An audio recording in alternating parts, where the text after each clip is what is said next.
গীতা থেকে আমরা বেশ কয়েকটি অধ্যায় স্মরণ মনন নিবিন্দাসন করলাম। শাস্ত্রে বলছে সৎপুত্র কুলের ভূষণ। কুল মানে জাত, ভূষণ মানে অলংকার, অহংকার। একটা পরিবারের অলংকার হতে পারে সেই পরিবারের সন্তান। এই কারণে বলছে সৎপুত্র কুলের ভূষণ। আজকে প্রয়াতার সৎ যে 4টি পুত্র গর্ভধারিণী মায়ের উদ্দেশ্যে যে ক্রিয়া কার্য সম্পাদনা করছেন, শাস্ত্রে বলছে পৃথিবীতে কয়েকটা ঋণ শোধ করা যায়। একটা হচ্ছে দেবঋণ, আরেকটি হচ্ছে গুরু ঋণ, আরেকটা হচ্ছে পিতৃঋণ। দেব দেবতাদের পূজা করার মাধ্যমে দেবতাদের ঋণ শোধ করা যায়। গুরুর কাছে দীক্ষা নেওয়ার মাধ্যমে গুরুর ঋণ শোধ হয়। আর পিতৃঋণ কিভাবে শোধ হয়? যেসব পিতারা পরলোক গমন করেন অর্থাৎ মারা যান, তাদের শ্রদ্ধানুষ্ঠানের দিন তাদের পুত্ররা যদি পিতার উদ্দেশ্যে কোনো ধরনের ভুল ছাড়া একাগ্র চিত্তে কুলকুণ্ডলিনী শক্তি জাগ্রত করে বৈদিক মন্ত্র স্তোত্রম পাঠ করে সূর্য অস্ত যাওয়ার আগ পর্যন্ত পিতার শ্রাদ্ধানুষ্ঠান সুন্দরভাবে সম্পন্ন করতে পারে, তাহলে পিতৃঋণ শোধ করা যায়। কিন্তু একটা ঋণ কোনোদিন শোধ হবার নয়। সে ঋণের নাম আমরা সবাই জানি। সে ঋণের নাম কি? মাতৃঋণ।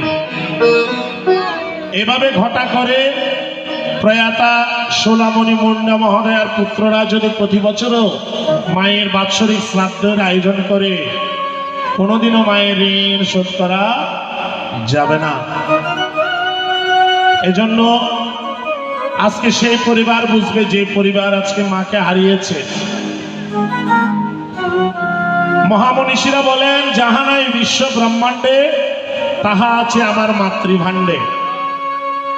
এই বিশ্ব ব্রহ্মাণ্ডে যা পাবেন না, আমার মাতৃভাণ্ডে তা খুঁজে পাবেন। শাস্ত্রে বলছে মহাপুরুষ যতই অবতার নারীর গর্ভে জন্ম তার।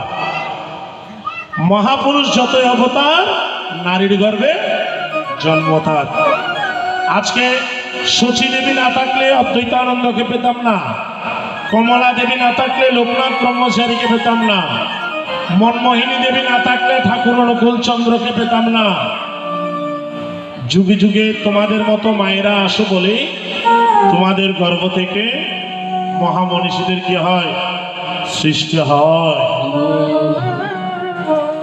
এই জন্য মা তোমাদের জাগতে হবে। শাস্ত্রে পদকর্তা বলছে, জাগ লক্ষ্মী মায়ের দল, জাগ দুর্গা মায়ের দল, তোমরা না জাগিলে হবে দেশের মঙ্গল। তাহলে মা কেমন? একটু সুরে সুরে গানে গানে বলি। মনের ব্যথা কেউ বোঝে না, মা ছাড়া সংসারে,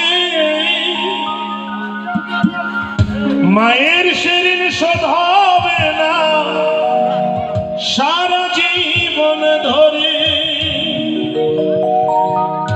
পার্থ বলে পরীক্ষিত তুই, পার্থ বলে পরীক্ষিত তুই মাকে চিনলে না। আরে মাকে চিনলে না। একটু চিন্তা করে দেখবেন, কংসের অন্ধকার কারাগারে ভগবান তার কোনো প্রয়োজন ছিল না কিন্তু দৈবকীর গর্ভে জন্মগ্রহণ করা। কিন্তু তিনি আমাদের মতো সন্তানদেরকে এটা বোঝানোর জন্য চেষ্টা করেছেন যে তিনি গোবিন্দ হয়েও, তিনি অনাদির আদি হয়েও তিনি একজন মায়ের কাছে একটা ছোট্ট শিশু ছাড়া আর কিছু নয়। তাই মায়ের অন্তরে ব্যথা দিয়ে কেউ কাঁদেন প্রসব কেঁদেছিল মা।